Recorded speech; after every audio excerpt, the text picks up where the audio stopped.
नमस्कार दोस्तों, स्वागत है आप सभी का हमारे चैनल ट्रैवल एकेडमी पर। देखिए, हमारा ये यूपी पीसीएस के टेस्ट नंबर 4 के डिस्कशन का दूसरा दिन है और दूसरे दिन का यह जो है लेक्चर नंबर 2 है। हालांकि यह लेक्चर आपको दिन में 2 बजे ही मिलना था, लेकिन चूंकि आप लोगों ने अभी डे 2 के लेक्चर नंबर 1 को ही कंप्लीट नहीं किया था, इस वजह से यह लेक्चर मैंने इतना ज़्यादा डिले कर दिया। चलिए, दूसरी बात एक और है। देखिए, आप लोगों को नंबर प्रोवाइड किया गया और कहा गया कि आप लोग व्हाट्सएप करिए, तो आप लोग लगातार कॉल कर रहे हैं। भाई मेरे, आपके कॉल करने से जो है मेरी पढ़ाई कम हो रही, ठीक है। मुझे भी तैयार करने में और तैयारी करने में समय लगता है, वह समय कृपया मुझे दीजिए। आप लोगों के लिए मैं एक टाइम फिक्स कर देता हूँ, आप रात में 10 बजे से 11 बजे तक मुझे कॉल या व्हाट्सएप कर लीजिए, ठीक है। व्हाट्सएप वैसे आप लोग कभी भी कर सकते हैं, जैसे ही मुझे टाइम मिलेगा मैं यहाँ पर रिप्लाई आपको तुरंत कर दूँगा। इसके अलावा यदि आप तब भी परेशान हैं, नहीं समझ में आ रही चीज़ें, तो आप रात में 10 से 11 जो है डायरेक्ट मुझे कॉल कर लीजिए। हाँ, जिनके पास नंबर नहीं है उनको बता दूं कि डिस्क्रिप्शन बॉक्स में नंबर मेरा पड़ा हुआ है, आप आसानी से वहाँ पर नंबर देख करके एक्सेस कर सकते हैं मुझे, ठीक है। चलिए, बात करते हैं क्वेश्चन नंबर 59 की। पूछा जा रहा था यहाँ पर कि जुलाई 1889 में भारतीय राष्ट्रीय कांग्रेस की ब्रिटिश समिति की स्थापना भारत की राजनीतिक उन्नति हेतु इंग्लैंड में प्रचार कार्य करने के लिए की गई थी। निम्नलिखित में से किसे इसके अध्यक्ष के रूप में निर्वाचित किया गया?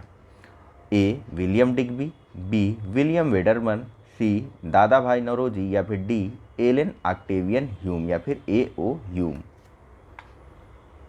चलिए, इसका जो सही आंसर है वह है ऑप्शन नंबर बी, ठीक है। भारतीय राष्ट्रीय कांग्रेस की ब्रिटिश समिति, जिसकी स्थापना वर्ष 1889 के जुलाई में की गई थी, ताकि भारत की राजनीतिक उन्नति हेतु इंग्लैंड में भी प्रचार प्रसार किया जा सके। इसकी अध्यक्षता जो है विलियम वेडरमन के द्वारा की गई थी और इस भारतीय राष्ट्रीय कांग्रेस की ब्रिटिश समिति के सचिव के रूप में नियुक्ति की गई थी विलियम डिग्बी की। भारतीय राष्ट्रीय कांग्रेस की ब्रिटिश समिति द्वारा इंग्लैंड में प्रचार प्रसार करने के लिए एक पत्रिका का प्रकाशन किया जाता था, जिसका नाम था शॉर्ट में इंडिया। और पूरा नाम अगर इसको आपको जानना हो तो India a general for the discussion of Indian affairs, यह पूरा नाम है। वैसे आप शॉर्ट में इंडिया नाम याद रख लीजिएगा, ठीक है। इसके अलावा विलियम बेडनबर्ग द्वारा जो है एक अन्य संस्था की स्थापना की गई थी, जिसका नाम है भारतीय संसदीय समिति, और विलियम वेडरमन जो है इसके अध्यक्ष के रूप में भी कार्य करते रहे वर्ष 1893 से लेकर के वर्ष 1900 तक, ठीक है। ध्यान रखिएगा, दोनों फैक्ट इंपॉर्टेंट है, ठीक है। और इस भारतीय राष्ट्रीय कांग्रेस की ब्रिटिश समिति की स्थापना करने के लिए सलाह दी गई थी एलन ऑक्टेवियन ह्यूम के द्वारा, जब यह 1894 में भारत छोड़ करके इंग्लैंड या फिर ब्रिटेन वापस अपने होमलैंड में जा रहे थे। नेक्स्ट बात करते हैं अगले प्रश्न की। तो यहाँ पूछा जा रहा है, यह कथन और कारण के रूप में प्रश्न है, ठीक है। और बताना है आपको कि क्या सही है कूट में से चुन करके। कथन ए है कि महात्मा गांधी द्वितीय गोलमेज सम्मेलन में भारतीय राष्ट्रीय कांग्रेस के एकमात्र प्रतिनिधि थे। और कारण आर बताया जा रहा है कि सम्मेलन के इस दूसरे संस्करण में कांग्रेस की भागीदारी 1931 के गांधी इरविन समझौते का परिणाम थी। नीचे कूट का प्रयोग करते हुए आपको सही उत्तर को चुनना है। कूट है आपके सामने ए और आर दोनों सत्य हैं तथा आर ए का सही स्पष्टीकरण है। बी ए और आर दोनों सत्य हैं तथा आर ए का सही स्पष्टीकरण नहीं है। सी ए सत्य और आर असत्य है, या फिर डी ए असत्य और आर सत्य है। चलिए, इसका जो सही आंसर है वह है ऑप्शन नंबर ए, ठीक है। दो कथन और कारण दोनों ही सही हैं और कारण कथन की सही व्याख्या करता है, ठीक है। 5 मार्च वर्ष 1931 में गांधी इरविन समझौता हुआ था, जिसके तहत कांग्रेस के जो कार्यकर्ता थे, इनके खिलाफ जो भी अभियोग दर्ज किए गए थे वह सरकार द्वारा वापस ले लिए गए थे। बदले में गांधी जी ने सविनय अवज्ञा आंदोलन को सविनय अवज्ञा आंदोलन को वापस ले लिया था, ठीक है। और महात्मा गांधी ने यह तय किया था कि कांग्रेस जो है वह गोलमेज सम्मेलन के दूसरे संस्करण में भाग लेगी। तो इसी समझौते के परिणाम स्वरूप और कांग्रेस का प्रतिनिधित्व करने के लिए कांग्रेस के एकमात्र प्रतिनिधि के रूप में महात्मा गांधी जी जाते हैं लंदन द्वितीय गोलमेज सम्मेलन में भाग लेने के लिए। कभी कभी उस जहाज़ का नाम पूछा जाता है जिससे गांधी जी गए थे, कभी कभी यह पूछा जाता है कि इनके साथ और कौन कौन गया था। तो यह दोनों प्रश्न मैं आप लोगों के लिए छोड़ दे रहा हूँ, कमेंट बॉक्स में इनका जवाब आप दीजिए, ठीक है। नेक्स्ट यहाँ पूछा जा रहा है कि ईंट निर्माण में निम्नलिखित में से किस मृदा का उपयोग किया जाता है? ए काली मृदा, बी लाल मृदा, सी शुष्क मृदा या फिर डी लेटेराइट मृदा। ज्योग्राफी वाले डिस्कशन में इस पर काफ़ी विस्तार पूर्वक चर्चा हुई थी। उम्मीद है आप आसानी से अपने उत्तर को टिक कर लेंगे। चलिए, इसका जो सही आंसर है वह है ऑप्शन नंबर डी, लेटेराइट मृदा का सर्वाधिक प्रयोग किया जाता है ईंट के निर्माण के लिए। देखिए, ज्योग्राफी का जो डिस्कशन हुआ था हमारे टेस्ट सीरीज का, उसे अगर अब तक आप लोगों ने नहीं देखा या कुछ लोगों ने अधूरा देखा है तो उसे जाकर के कंप्लीट कर लीजिएगा। काफ़ी अच्छे से उसमें ज्योग्राफी के प्रश्न हैं और सबको बताया गया है स्पष्ट रूप से। ठीक है, तो फिलहाल इसका जो आंसर है वह है लेटेराइट मृदा। भारत में लेटेराइट मृदा देखिए, यह कर्नाटक, केरल, तमिलनाडु, मध्य प्रदेश, उड़ीसा और असम के पहाड़ी क्षेत्रों में मिलती है। इस लेटेराइट मृदा का निर्माण जो है वह पारिस्थितिकी परिवर्तन के कारण या फिर पारिस्थितिकियों के कारण जो है चट्टानों के अपरदन के परिणाम स्वरूप होता है। ठीक है, यह चट्टानों के ऑक्सीकरण और लिंचिंग जैसी परिस्थितियों के कारण इस मृदा का निर्माण होता है। ठीक है, इसमें लौह ऑक्साइड काफ़ी समृद्ध मात्रा में या फिर यूँ कहें कि लोहे की मात्रा इस मृदा में काफ़ी ज़्यादा होती है। वो भारी वाला सरिया वाला लोहा नहीं, लोहे के ऑक्साइड्स होते हैं। ठीक है, तो लोहे के ऑक्साइड्स में यह मृदा काफ़ी ज़्यादा समृद्ध होती है। और साथ ही साथ एक अन्य चीज़ जान लीजिए कि यह मृदा कृषि कार्य हुए तो बिल्कुल भी उपयुक्त नहीं होती है। कृषि कार्य हो तो यह मृदा बिल्कुल भी उपयुक्त नहीं होती है। हालांकि इस मृदा को या फिर किसी भी मृदा को हम लोग उपजाऊ बनाने के लिए काफ़ी ज़्यादा मात्रा में उर्वरकों का प्रयोग करते हैं। ठीक है, तो उर्वरकों के प्रयोग के द्वारा इस मृदा में कृषि भी संभव है। ठीक है, चलिए नेक्स्ट बात कर लेते हैं किसी अगले प्रश्न की। तो यह भी कथन और कारण के रूप में दिया हुआ है। थोड़ा जल्दी जल्दी चलने का प्रयास करते हैं ताकि ज़्यादा से ज़्यादा प्रश्नों को कवर किया जा सके। हालांकि मैंने आज सोचा था कि आप लोगों को किसी भी हाल में 100 प्रश्न करवा दूंगा, लेकिन आप लोगों के कारण जो है लेक्चर मैं नहीं दिया। ठीक है, लेक्चर नंबर 1 आपने कंप्लीट नहीं किया, मैंने लेक्चर बनाया नहीं। जब आप पढ़ नहीं रहे तो मैं पढ़ाऊँ क्यों, है कि नहीं? ईमानदारी दोनों तरफ होती है भैया। चलिए यहाँ बात करते हैं। एक तो आप लोग लाइक भी नहीं करते हो भाई। कथन ये है कि जब भूकंप आता है तो पृथ्वी की सतह पर सभी स्थानों पर भूकंपीय तरंगों को रिकॉर्ड किया जाता है। कारण और बताया जा रहा है कि भूकंपीय तरंगे पृथ्वी के आंतरिक भाग में वक्राकार पथ पर चलती हैं। कूट का प्रयोग करते हुए आपको सही उत्तर देना है। ऑप्शन है ए और आर दोनों सत्य हैं तथा आर ए का सही स्पष्टीकरण है। बी ए और आर दोनों सत्य हैं तथा आर ए का सही स्पष्टीकरण नहीं है। सी ए सत्य और आर असत्य है या फिर डी ए असत्य और आर सत्य है। चलिए बताइए फटाक से कौन सा आंसर सही होगा। भूकंप के बारे में भी वहाँ ज्योग्राफी वाली सीरीज में बताया गया है। इसका जो सही आंसर है वह है ऑप्शन नंबर, बताइए कौन सा, डी। देखिए, जब भूकंप आता है तो पृथ्वी के सभी स्थानों पर भूकंपी तरंगों को रिकॉर्ड नहीं किया जाता है। चलिए मैं एक बार फिर से आपको थोड़ा सा बता देता हूँ। देखिए, मान लीजिए कि यह हमारी पृथ्वी है। ठीक है, पृथ्वी के अंदर आपको भी पता है मेंटल कोर ये सब होते हैं। ठीक है, ऊपरी मेंटल, निचला मेंटल कोर, बाह्य कोर, आंतरिक कोर, ये सारी चीज़ें होती हैं। तो फिलहाल यहाँ पर मोटा मोटी हम लोग 3 भाग ले लेते हैं। ठीक है, अब जो भूकंपी तरंगें उठती हैं वो किस प्रकार की उठती हैं? जो आंतरिक भागों में उठती हैं वे उठती हैं 2 तरह की आंतरिक भागों में, पी और एस। जिसमें पी तरंगों को बोला जाता है प्राइमरी तरंगे, एस तरंगों को बोला जाता है सेकेंडरी तरंगे। यहाँ लिख देता हूँ पी और एस। पी तरंगों को बोला जाता है प्राइमरी तरंगे, एस तरंगों को बोला जाता है सेकेंडरी तरंगे। ठीक है, तो देखिए ये आंतरिक भागों में उठती हैं। ठीक है, पृथ्वी की भूपर्वती पे एक एल तरंग चलती है। ठीक है, बात हो रही है प्रश्न में है आंतरिक तरंगों के बारे में, तो वहाँ की बात करते हैं। सबसे पहले बात करते हैं जो है आंतरिक तरंग पी की। तो देखिए पी जो है यह लिक्विड, सॉलिड या फिर गैस किसी भी माध्यम से गुजर सकता है। तो पी तरंगे मोस्टली जो है वह सीधे निकलती हैं कुछ मात्रा में। हालांकि लिक्विड में या फिर यूँ कहें कि द्रव में या तरल में जो है पी तरंगों की गति जो है वह धीमी हो जाती है। ठीक है, पी तरंगों की गति द्रव में धीमी हो जाती है। तब यहाँ पर आपको पता है कि पृथ्वी का घनत्व जो है विभिन्न भागों में विभिन्न प्रकार का है। ठीक है, तो कुछ इस प्रकार से पी तरंगे चल रही हैं। अब नेक्स्ट बात करते हैं हम लोग एस तरंगों की। तो देखिए भैया, एस तरंगों जो हैं वे द्रव से गुजर ही नहीं पाती। ठीक है, तरल माध्यम में एस तरंगे लुप्त हो जाती हैं। अब एस तरंगे भी ऐसे ऐसे गुजर रही हैं, विभिन्न भागों पर विभिन्न घनत्व है, तो इस कारण जो है अलग अलग दिशा में या फिर वक्राकार पथ पर घूम रही हैं।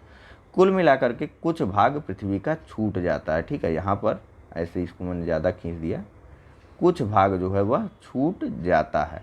और यह जो छूटा हुआ भाग है इसको साफ कर दिया मैंने।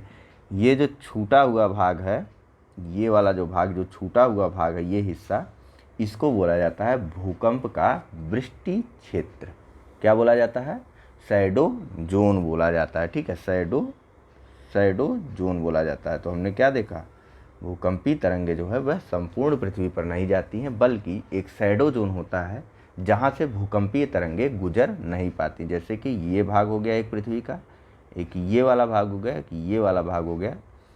तरंगे अपना आई और इधर से जा रही हैं, इधर से जा रही हैं, इधर से जा रही हैं, इधर से जा रही हैं, ऐसे ऐसे मुड़ती जा रही हैं। पी तरंगे कुछ सीधी निकलती हैं, लेकिन ये वाला हिस्सा जो है, यहाँ का ये हिस्सा और यहाँ का ये हिस्सा, यहाँ से किसी भी प्रकार की तरंगे नहीं गुजर पाती। तो इनको बोला जाता है शैडो जोन। वास्तव में होता क्या है कि पी तरंगे तो किसी भी हाल में हल्का फुल्का तिरछा मिर्चा होकर के सीधे आ जाती, लेकिन एस तरंगे जहाँ से ही उनको तरल माध्यम मिलता है वो पूरी तरीके से मुड़ जाती हैं। ठीक है, तो पी तरंगे तो कुछ मात्रा में सीधे सीधे आ गई, बीच में ये खाली जगह बच जाती है। ठीक है, और इसे और थोड़ा सा शुद्ध रूप में बोलना हो तो इसको बोला जाता है पी वेव शैडो जोन। हालांकि इतना शुद्ध रूप से मत जानिए। ठीक है, इसका एंगल भी होता है शैडो जोन का 105 डिग्री से लेकर के 140 डिग्री तक पृथ्वी भूकंपी तरंगे नहीं पहुंच पाती हैं। ठीक है, 105 से 140 डिग्री तक। नेक्स्ट बात करते हैं अब अगले प्रश्न की। यहाँ पूछा जा रहा है कि फोटोग्राफी में निम्नलिखित में से किस लवण का प्रयोग किया जाता है? साल्ट पूछा जा रहा है कि फोटोग्राफी में किस साल्ट का उपयोग किया जाता है? A sodium chloride, B magnesium chloride, C silver bromide या फिर डी सोडियम ब्रोमाइड। चलिए, इसका जो सही आंसर है वह है option number C silver bromide, या फिर इसको बोला जाता है AgBr। ठीक है, तो सिल्वर ब्रोमाइड या फिर AgBr का प्रयोग किया जाता है फोटोग्राफी में। ठीक है, इसके अलावा देखिए AgBr जो है एक अघुलनशील होता है। ठीक है, एक अघुलनशील नमक है। ठीक है, और यह प्रकाश के प्रति अपनी असामान्य संवेदनशीलता के लिए जाना जाता है। हालांकि इतना मत जानते रहिए इसके बारे में, सिंपल बस इतना जानिए कि इसका उपयोग कहाँ कहाँ होता है। तो सिल्वर ब्रोमाइड का उपयोग जो है फोटोग्राफी में फोटोग्राफिक फिल्मों को बनाने के लिए, उनकी प्लेटों को बनाने के लिए, वो जो निगेटिव्स आते थे ना उनके लिए, उनकी प्लेटों को बनाने के लिए, अवरक्त अनुप्रयोगों के लिए, ठीक है, प्रकाश के प्रति संवेदनशील चश्मे या फिर जो धूप वाले चश्मे होते हैं उनके लिए, और अर्धचालकों के रूप में सिल्वर ब्रोमाइड का उपयोग किया जा सकता है। बस इतना जानिए आप इसके बारे में।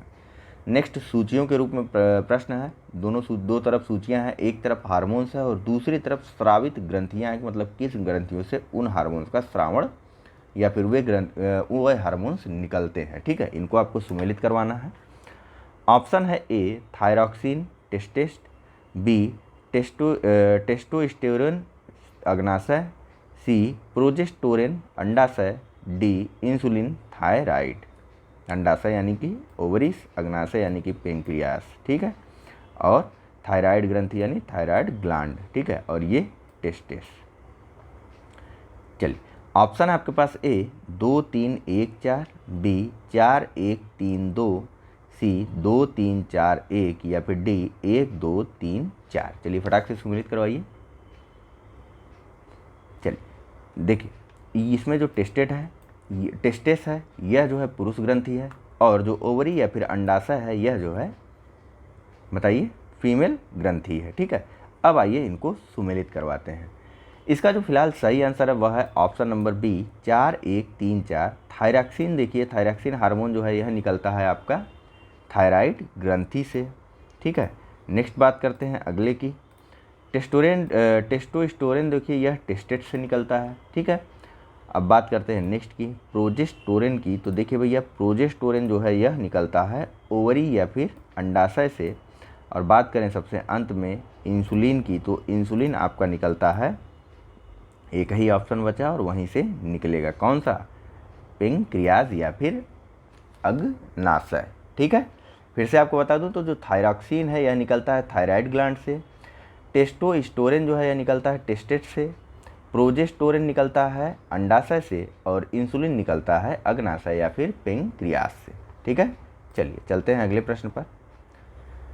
पूछा जा रहा है कि निम्नलिखित में से कौन एकता का सबसे बेहतर वर्णन करता है? ए जनजाति शिक्षा पोर्टल, बी वस्त्र शिक्षा पोर्टल, सी कृषि शिक्षा पोर्टल, या फिर डी सांस्कृतिक शिक्षा पोर्टल।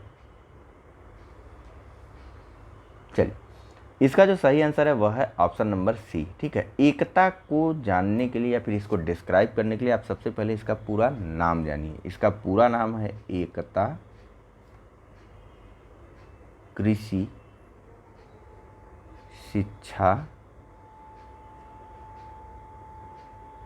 तकनीकी आयाम। ठीक है, ई के टी, ये वाला टी और ए। ठीक है, एकता कृषि शिक्षा आयाम यह पूरा नाम है, या फिर हिंदी में इसको बोलते हैं एकीकृत शिक्षा तकनीकी आयाम, शॉर्ट में एकता।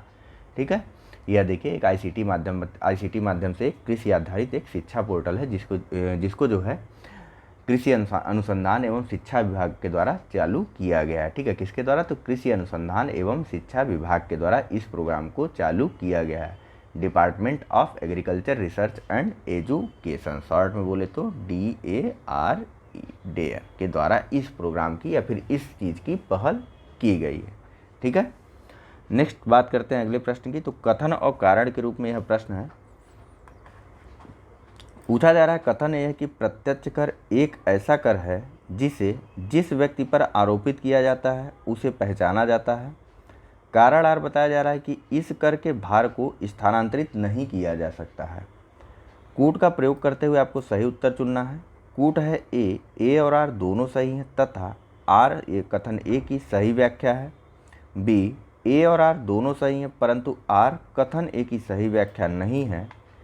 सी ए सही किंतु आर गलत है, और डी ए गलत किंतु आर सही है। चलिए, इसका जो सही आंसर है वह है ऑप्शन नंबर ए। देखिए, डायरेक्ट टैक्स, अगर किसी के ऊपर आप नाम जानते हैं कौन कौन से टैक्स डायरेक्ट टैक्स है तो आसानी से इस प्रश्न का आंसर दे सकते थे। इनकम टैक्स हो गया, जो कॉर्पोरेट टैक्स हो गया, या फिर जो प्रॉपर्टी टैक्स हो गया, यह सभी देखिए डायरेक्ट टैक्स के या प्रत्यक्ष कर के उदाहरण है। ठीक है, अब आपकी इनकम में से कुछ चीज़ें काट लेगा तो आपको सीधे पता चल जाएगा कि नहीं। आपकी प्रॉपर्टी आप खरीदने गए, वहाँ पर आपको कुछ पे करना रहा है तो आप ही तो पे करेंगे, आप किसी थर्ड पर्सन को तो उसको नहीं ट्रांसफ़र कर सकते ना कि नहीं भैया तुम पे करो मेरी तरफ से इनकम टैक्स। तो यहाँ पर यही पूछा जा रहा है, बताया जा रहा है स्टेटमेंट में कि प्रत्यक्ष कर एक ऐसा कर है जिसे जिस व्यक्ति पर आरोपित किया जाता है उसे पहचाना जाता है। ठीक है, और इस कर के भार को स्थानांतरित नहीं किया जा सकता। नेक्स्ट बात करते हैं अगले प्रश्न की। यहाँ पूछा जा रहा है कि जैव विविधता के संदर्भ में निम्नलिखित कथनों पर विचार कीजिए।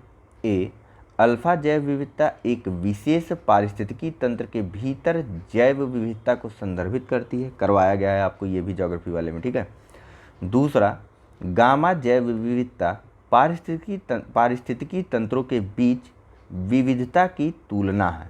आपको बताना है कि उपर्युक्त में से कौन सा सही है। ऑप्शन है ए केवल एक, बी केवल दो, सी एक और दो दोनों, या डी न तो एक न ही दो।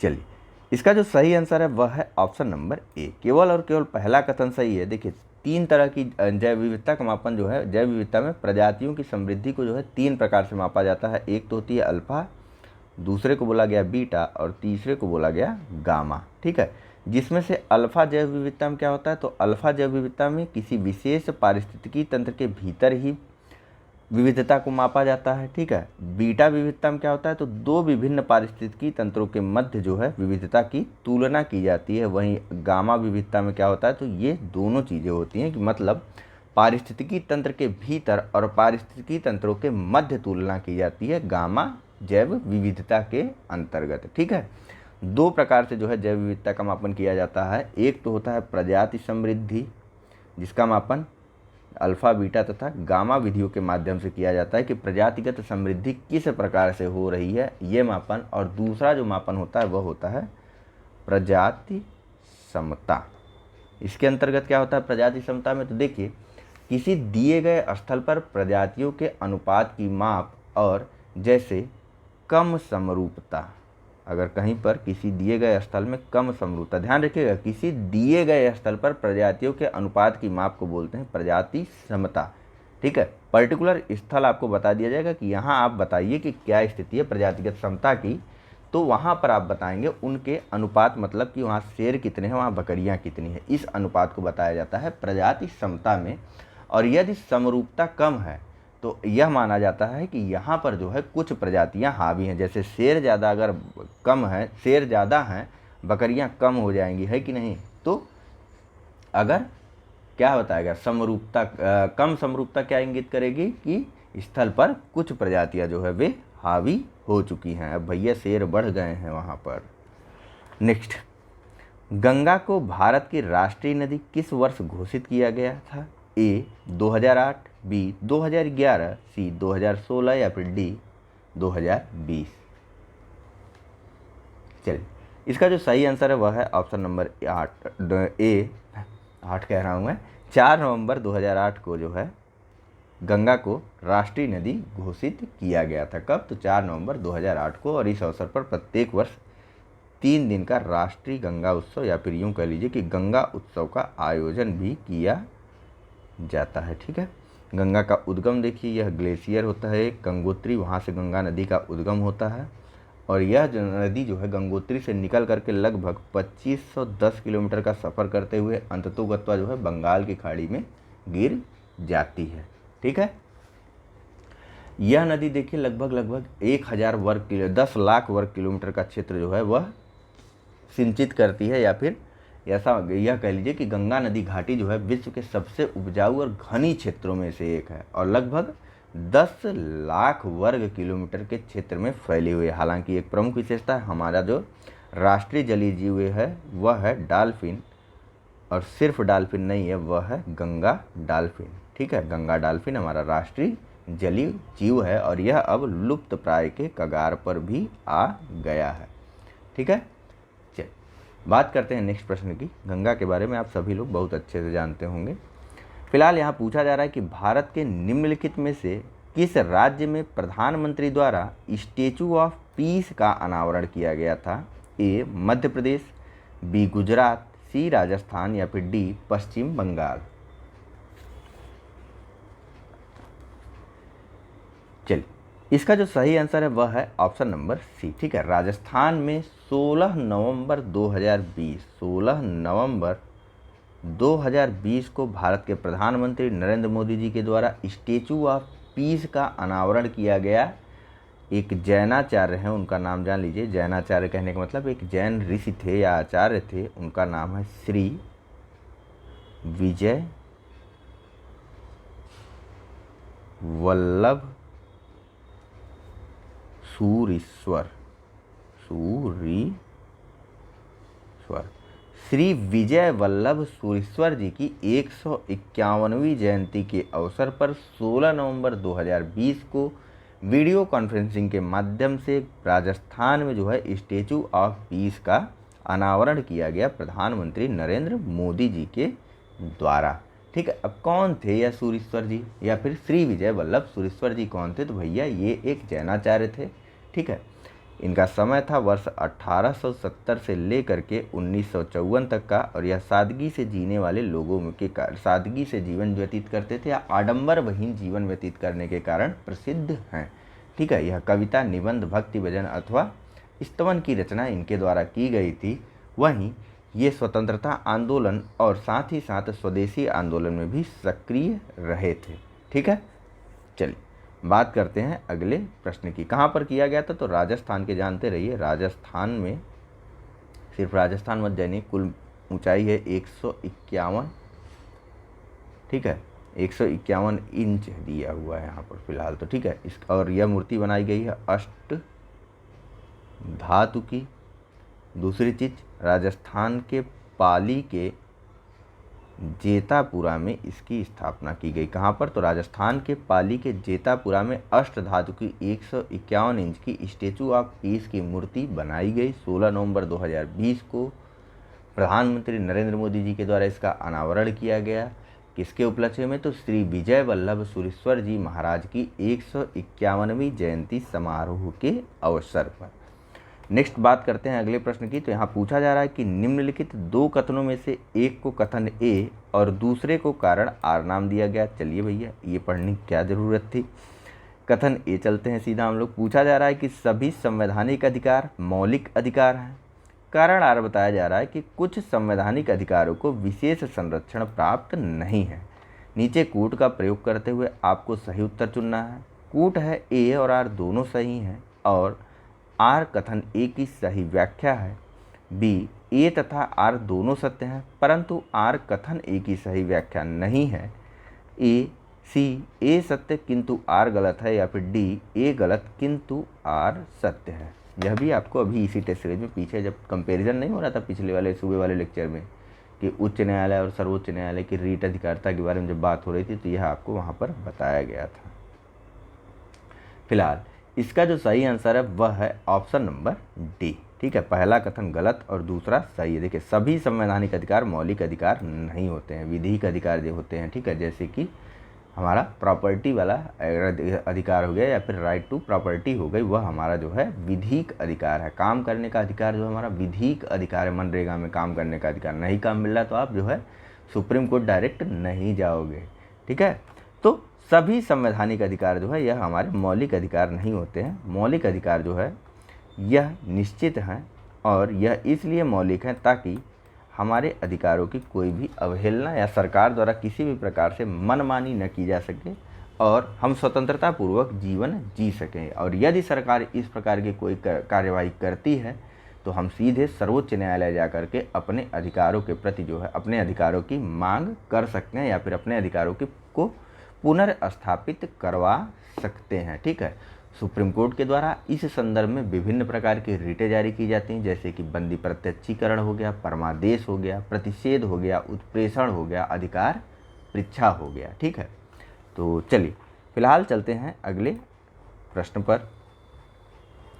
यहाँ पूछा जा रहा है कि विशेष प्रावधानों एवं संबंधित राज्यों के संदर्भ में निम्नलिखित युग्मों में से कौन सा सही सुमेलित है। ऑप्शन है, एक तरफ अनुच्छेद है और दूसरी तरफ संबंधित राज्य हैं। पहला है अनुच्छेद 371 बी असम, दूसरा है अनुच्छेद 371 एच अरुणाचल प्रदेश, तीसरा है अनुच्छेद 371 एफ सिक्किम। कूट का प्रयोग करते हुए आपको सही उत्तर चुनना है। ऑप्शन है ए केवल 1 और 2, बी केवल 1 और 3, सी केवल 2 और 3 या फिर डी 1, 2 और 3। चलिए, इसका जो सही आंसर है वह है ऑप्शन नंबर डी। 3 के तीनों जो है वह सही सुमेलित हैं। 371 बी में जो है असम की बात की गई है या फिर असम से संबंधित है।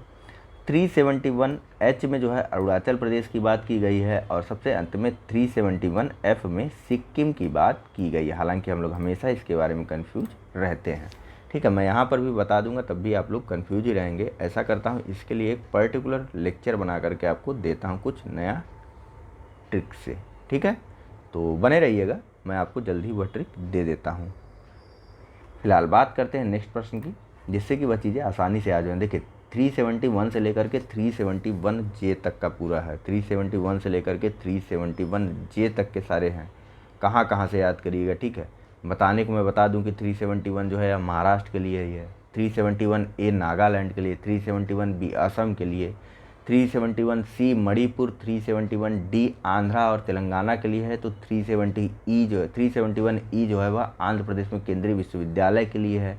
371 एफ हमने देखा अभी यह सिक्किम के लिए है। तो 371 जी मिजोरम, 371 अरुणाचल प्रदेश और 371 आई जो है यह जो है आपका गोवा के लिए है। और सबसे अंत में 371 जे जो है वह कर्नाटक के लिए। लेकिन फ़िलहाल कुछ देखते हैं, कुछ जुगाड़ निकालते हैं इसका हम लोग। आप लोगों को पता हो तो कमेंट में डाल दीजिएगा। नेक्स्ट, निम्नलिखित युग्मों में से कौन सा सही सुमेलित है। ए महाबलीपुरम मंदिर राष्ट्रकूट वंश, सी एलोरा की गुफाएं शक वंश, सी खजुराहो मंदिर चंदेल वंश या फिर डी मीनाक्षी मंदिर पल्लव वंश। चलिए, इसका जो सही आंसर है वह है ऑप्शन नंबर सी। ठीक है, खजुराहो के मंदिर जो है यह चंदेल वंश से संबंधित थे। इसके अलावा बात करते हैं अन्य सभी की। तो देखिए, महाबलीपुरम का मंदिर जो है यह पल्लव शासकों से संबंधित है। ठीक है, पल्लव शासकों से संबंधित है महाबलीपुरम का मंदिर, ध्यान रखिएगा। ठीक है, मीनाक्षी मंदिर का निर्माण जो है यह किया गया था पांड्य शासकों के द्वारा। ठीक है, खजुराहो मंदिर चंदेल वंश के शासकों द्वारा किया गया था। उसके बाद बात करते हैं एलोरा की गुफाओं की। तो एलोरा की गुफाओं का निर्माण जो है विभिन्न कालों में किया गया था, अनेक वंशों के द्वारा यहाँ पर निर्माण किया गया था। किन किन वंशों के द्वारा, थोड़ा कमेंट करके बताइए तो आप लोग। लेकिन लेकिन लेकिन शक वंश इनसे संबंधित नहीं था किसी भी प्रकार से एलोरा की गुफाओं के निर्माण को लेकर के। ठीक है, थोड़ा कमेंट करके बताइए कि एलोरा की गुफाओं के निर्माण में किस किस वंश का योगदान था। नेक्स्ट, निम्नलिखित सिख गुरुओं में से किसने आदि ग्रंथ या गुरु ग्रंथ साहिब संकलित किया? ए गुरु गोविंद सिंह, बी गुरु तेग बहादुर, सी गुरु नानक देव या फिर डी गुरु अर्जुन देव। चलिए, इसका जो सही आंसर है वह है ऑप्शन नंबर डी। ये सिखों के 5वें गुरु थे। ठीक है, सिखों के 5वें गुरु थे गुरु अर्जुन देव, और इन्होंने वर्ष 1604 में सिख धर्म ग्रंथ का प्रारंभिक रूप से संकलन किया था। ठीक है, और आदि ग्रंथ का शाब्दिक अर्थ अगर आपको पता ना हो तो बता दूं कि इसका शाब्दिक अर्थ है पहली पुस्तक।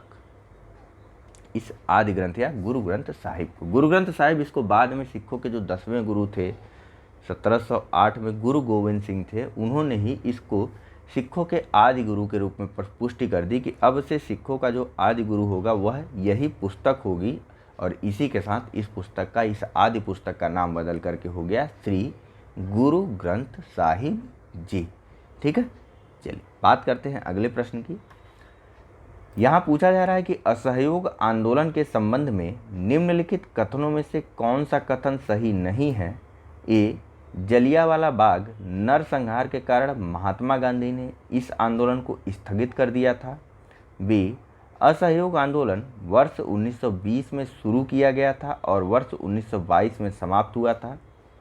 सी बरदौली प्रस्ताव में गांधी जी ने इस आंदोलन को वापस लेने की घोषणा की, या फिर डी इस आंदोलन में मुस्लिम समुदाय ने व्यापक स्तर पर भाग लिया। चलिए, इसका जो सही आंसर है वह है सीधे सीधे आपको दिख रहा है option number A. Jallianwala Bagh नरसंहार के कारण इस आंदोलन को स्थगित नहीं किया गया था। इस आंदोलन को जो है चौरी चौरा की घटना के परिणाम स्वरूप स्थगित कर दिया गया था। ठीक है, इसके बाद चौरी चौरा की घटना के बाद 12 फरवरी 1922 को महात्मा गांधी जी ने बारदौली में कांग्रेस कार्य समिति की बैठक बुलाई और वहां पर ही असहयोग आंदोलन के समाप्त करने का प्रस्ताव पास हो गया। ठीक है, और इसी को कहा गया बारदौली प्रस्ताव। ठीक है, चलिए, इस आंदोलन की शुरुआत कब से हुई थी? तो इस आंदोलन की शुरुआत जो है, या फिर चौरी चौरा की घटना कब हुई थी, यह सब आप बताइए। चलिए, अच्छा मैं बता देता हूँ। देखिए, चौरी चौरा की घटना हुई थी 5 फरवरी 1922 को, और इसी के बाद जो है इस आंदोलन को स्थगित कर दिया गया था। दूसरी चीज़, मुस्लिम समुदाय इस आंदोलन में साथ था क्योंकि खिलाफत आंदोलन और जो कि तुर्की के खलीफा को पुनर्स्थापना के लिए किया जा रहा था, और दूसरी चीज़ असहयोग आंदोलन, इन दोनों की शुरुआत एक साथ हुई थी। मुस्लिम समुदाय इसीलिए जो है काफ़ी बढ़ चढ़ के इस आंदोलन में भाग ले रहा था। तीसरी बात, ठीक है, क्या था मेरा, हाँ, कि असहयोग आंदोलन कब शुरू हुआ था? तो बताइए इसको क्या बोलते हैं? नॉन कोऑपरेशन मूवमेंट बोलते हैं, NCM बोलते हैं। ठीक है, ध्यान रखिएगा, नॉन कोऑपरेशन मूवमेंट। तो NCM या फिर नॉन कोऑपरेशन मूवमेंट या फिर असहयोग आंदोलन की शुरुआत हुई थी 1 अगस्त 1920 को, और यह इस आंदोलन का अंत हुआ था वही चौरी चौरा की घटना के ठीक बाद 5 फरवरी वर्ष 1922 को। ठीक है, चलिए बात करते हैं अगले प्रश्न की। तो यहाँ पूछा जा रहा है कि निम्नलिखित में से कौन सी स्थानीय हवाएं प्रकृति में ठंडी होती हैं? पहला चिनकू, दूसरा हरमट्टन, तीसरा बोरा या फिर चौथा जुंडा। नीचे कूट का प्रयोग करते हुए आपको सही उत्तर चुनना है। ऑप्शन है ए केवल 1 और 3, बी केवल 2 और 4, सी केवल 3 या फिर डी 3 और 4।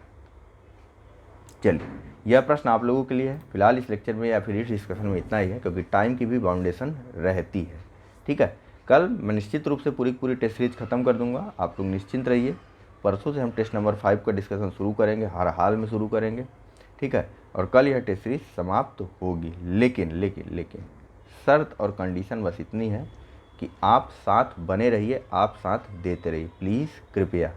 ठीक है, साथ में रहेंगे, चलते रहेंगे तो देखने और पढ़ने और पढ़ाने में देखिए मज़ा तभी आता है जब हम सब एक साथ चले। अकेले अकेले नहीं हो पाता है। ठीक है, तो प्रयास करिए कि साथ चलिए। आप लोग की तरफ से थोड़ा सपोर्ट आता रहे और मेरी तरफ से भी पूरा थोड़ा सा सहयोग बना रहे। ठीक है, तो चलिए, मैं अपनी तरफ से ईमानदार हूँ, अब आपकी बारी है, आप भी अपनी तरफ से ईमानदार होइए। फिलहाल इसमें इतना ही है इस लेक्चर में। Thank you very much for discussion. Channel को लाइक, सब्सक्राइब और शेयर करना मत भूलिएगा। धन्यवाद।